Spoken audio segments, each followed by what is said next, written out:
की हार्दिक शुभकामनाएं।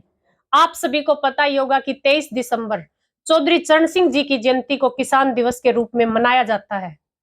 सबसे पहले तो उस महान आत्मा के कोमल चरणों में कोटि कोटि नमन करते हैं। दोस्तों, चौधरी चरण सिंह जी ने अपना पूरा जीवन किसानों के बीच रहकर किसान, गरीब, मजदूर और कमेरे वर्ग की आवाज को बुलंद करने में लगाया था। चौधरी चरण सिंह जी हमेशा चाहते थे कि किसानों की आमदनी बढ़े, उनकी फसलों का लाभकारी मूल्य मिले और किसानों का मान सम्मान हमेशा सुरक्षित रहे। आज हर किसान और कमेरे वर्ग की जुबान पर चौधरी चरण सिंह जी के आदर्शों की चर्चा है। ऐसे किसान मसीहा जिन्होंने कभी भी अपने स्वाभिमान और वजूद से समझौता नहीं किया। चौधरी चरण सिंह जी जब थोड़े समय के लिए प्रधानमंत्री बने थे तो इंदिरा गांधी का समर्थन था। इंदिरा गांधी ने चरण सिंह जी को चाय के लिए इनवाइट किया तो चरण सिंह जी ने बड़ी निडरता से कहा कि नहीं इंदिरा जी, आपकी चाय के अंदर गरीबों का खून दिखाई देता है। मैं गरीब, मजदूर और किसान का बेटा हूं और उन्हीं की चाय पीना पसंद करता हूं।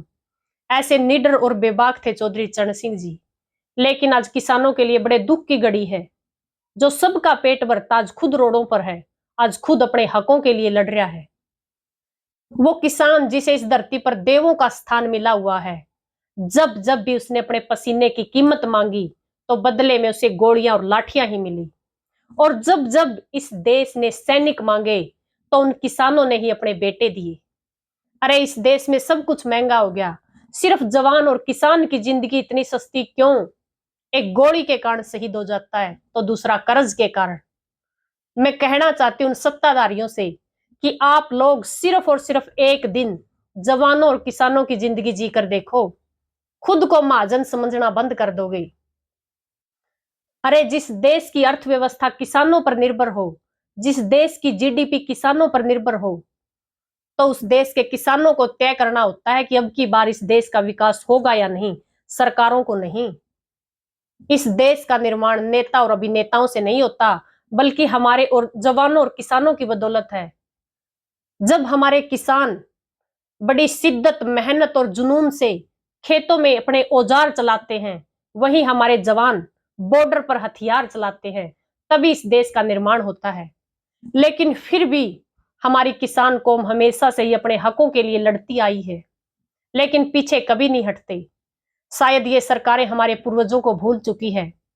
हम उन्हीं के वंशज हैं जिनके अंदर एक जिद थी।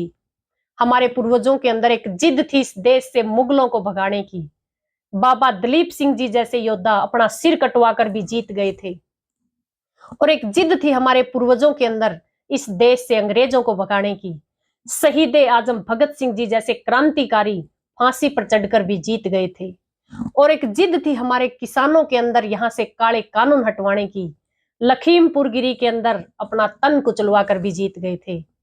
इस किसान कौम का इतिहास पढ़ो, ये तानाशाही सरकारों, ये बिना सिरों के भी लड़ते हैं और हासिल करके जीत ही ये मैदान जंग से हटते हैं। आज सभी किसानों के लिए किसान दिवस पर मेरे दिल की बस एक ही